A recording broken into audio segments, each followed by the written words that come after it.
On this conversation as well, though, it's been announced today that by the media that Manchester United will have what they call modest funds compared to previous managers for Ruben Amorim.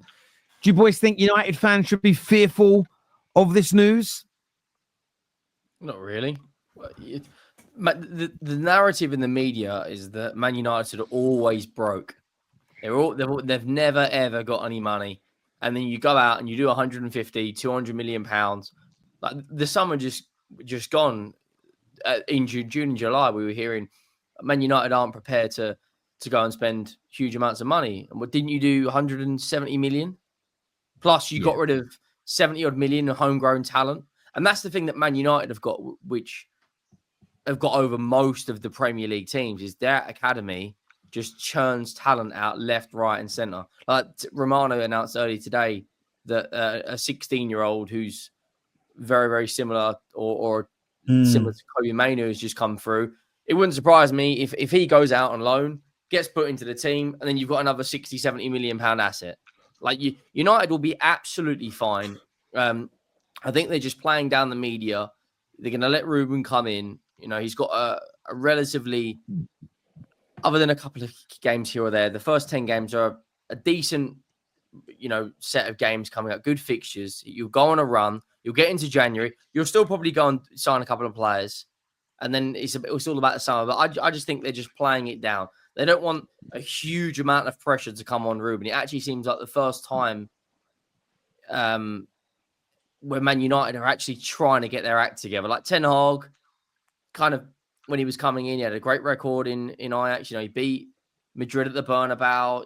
He had all these players, but the hierarchy wasn't like it is now. They've actually got some sort of structure, and I do think he will be a success in time. But I think they're just playing it down. I'm not going to lie. Yeah, I agree. I think they're 100% trying to take the pressure off the manager. If they say they haven't got this and haven't got that, then the gaffer, they're not competing at the top that they could do at the moment. So he's going to come in. There is going to be some improvement, and then it's going to be, look, he's been able to turn these players back into, like a Rashford, back into the player they was. And I think, I do think it'll be positive, and then you'll see signings come in. I literally think it is just to take the pressure off the gaffer and give him a bit of time, and then they're back in probably more likely in the summer. That's what I personally think is going to happen. My worry is that, well, I say worry, but I think it just means that I think the owners and the directors have a vision for what they want Man United to do, and they've budgeted for that. And they know internally they're very confident about the players they're going to bring in.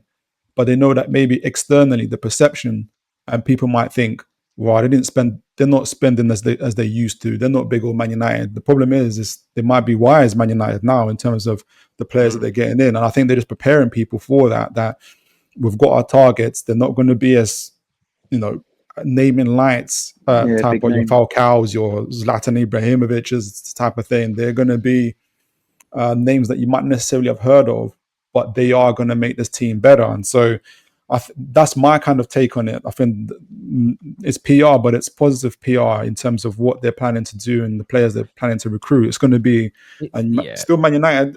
It's the Man United I grew up with. And yes, we bought big players. We bought Andy Cole from Newcastle as an example. But that was few and far between. We got Van Persie in the latter stages of Sir Alex Ferguson as an example.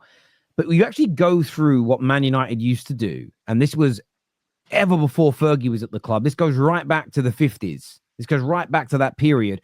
We built the Busby Babes in the same way. They weren't all, a lot of people think they were, but Sir Bobby Charlton was from sort of the Newcastle area of the country. The late, great Duncan Edwards was from the Birmingham area. Man United have recruited. It was international recruitment wasn't happening in that era of football, but we would scour the country looking for the best young talents and look to bring them in. And we will buy some stars, there's no doubt. But what Man United have historically, and this is why I get confused about certain United fans in terms of, I get the kids that have only been supporting us 10 years or whatever, but the people that are sort of my similar age, we're acting broke. We were never the team that went out. You actually go back through Premier League history. When Fergie retired, I think we were only the fourth highest spenders in the league. And like Spurs had only spent £30 million less in that time than Fergie did.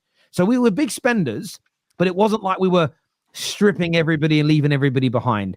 But it's about going out and finding the Ruud van Nistelrooy before he's Ruud van Nistelrooy, Jaap Stam before he's Jaap Stam. Man United have always done that, and that is what we are looking to get back to. Equally, it says we're going to have modest budgets. Well, we have over fucking spent, and everybody's told us that for 10 years. We have overpaid and undersold for 11 years. So I am so glad that we now have owners that are not saying what Woodward and co were. We can do things in the transfer market and nobody else can dream of. Well, now everyone's going to whack their prices up, you moron. And so for me, I think we can still buy, because I actually think we bought a lot of quality in the last 11 years. It just came into a horrible scenario and situation. We didn't buy consistently some bad signings, of course, but there was a lot of quality there. We will still do that, but we will do it at a cheaper price, and they'll come in with a little bit less hype. Because if Pogba came to Man United for £50 million, there wouldn't have been the hype as an example. You know, you look at Anthony, that should have been a £25 million signing, where even if he flopped, you just go, oh, it's 25 million. It hasn't worked, but worth the gamble as an example.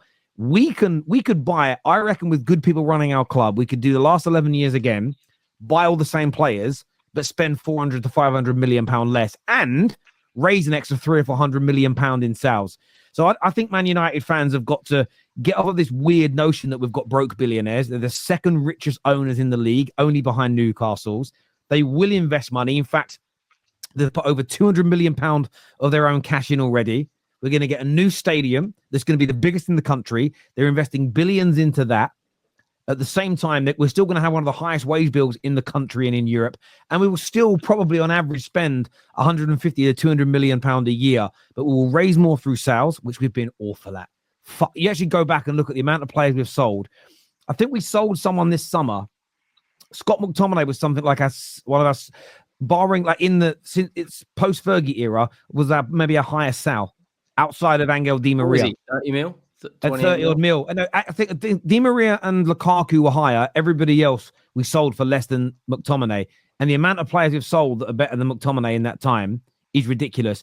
So yeah, I'm not worried about it. And we'll get comments like this saying copium. No, not at all.